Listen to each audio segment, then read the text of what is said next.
Assalamu alaikum everyone. Welcome back to my channel Islamic Reminder. I hope you all are good. आज हम जानेंगे माँ की नाफरमानी की सज़ा, वालिदान की इताअत क्या दर्जा रखती है और इनकी नाफरमानी का नतीजा क्या होता है, चाहे इंसान कितना ही नेक हो। आइए इसके ताल्लुक़ से एक वाक़ये पर गौर करते हैं। So let's get start. शुरू करने से पहले मैं आपको बता दूं कि लाइक, शेयर, कमेंट और सब्सक्राइब ज़रूर करें, और अगर आप हमारे वीडियो रोज़ाना देखना और सुनना चाहते हो तो बेल नोटिफिकेशन को ऑन करना ना भूलें। तो चलो शुरू करते हैं।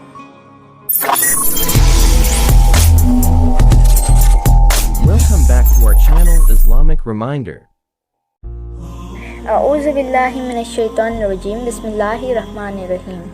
हदीस पाक का मफ़हूम है, रसूलुल्लाह सल्लल्लाहु अलैहि वसल्लम फरमाते हैं कि हमसे पिछली उम्मत में एक नेक शख्स थे जो अल्लाह के वली थे, जिनका नाम जुरैज था।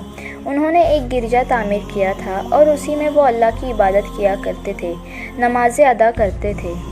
एक मर्तबा हुआ यूँ कि जुरैज अपनी नमाज में थे, तब उनकी वालिदा आई और उन्हें आवाज़ दी कि ए जुरैज आओ, मैं तुमसे मिलने आई हूँ। जुरैज नमाज़ पढ़ रहे थे जो कि नफली नमाज थी।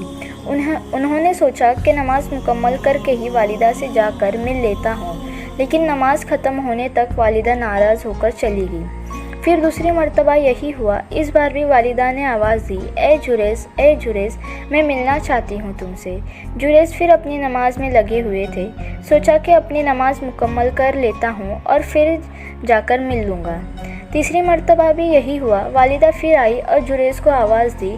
जुरैज इस वक्त भी अल्लाह की इबादत में थे और माँ नाराज़ हो गई। फिर कहा कि ए जुरैज, तो तफ़ायुफ़ों का मुंह देखे ऐसी बद्दुआ दे कर वहाँ से चली। तो जुरैज ने कहा कि उसे लाओ तो सही, वो औरत कौन है।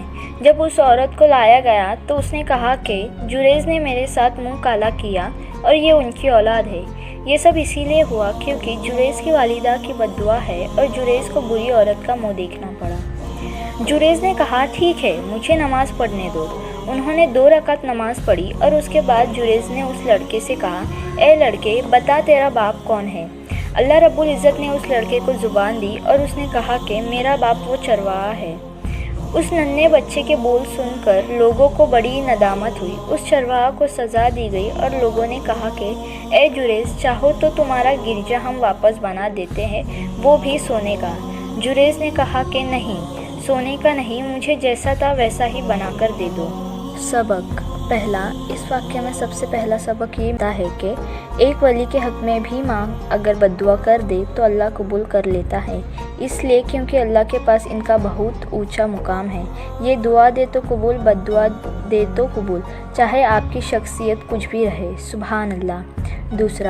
दूसरा सबक ये पता चलता है कि मामूली सी लाजिश जो जुरैज से हुई, उसका इतना अजीम नुकसान उन्हें हुआ कि अल्लाह रब्बुल इज़्ज़त ने इतनी बड़ी आजमाइश में डाल दिया जुरैज को। ये उनकी बिल्कुल भी मामूली सी गलती थी। अल्लाह रहम करे, ऐसी गलती तो आज हम में से कौन नहीं करता। हमारे वालिदैन 1000 मरतबा आवाज़ देते हैं, लेकिन फिर भी हम उन्हें नज़रअंदाज करते रहते हैं। अल्लाह माफ़ करे हमें, आमीन।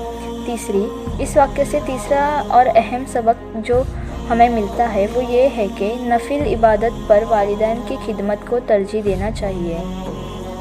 इंशाअल्लाहुल अज़ीज़ अल्लाह ताला हमें अपने वालिदैन का फरमाबरदार बनाए, हमें कहने सुनने से ज़्यादा अमल की तौफ़ीक़ अता फ़रमाए। आमीन, अल्लाहुम्मा आमीन।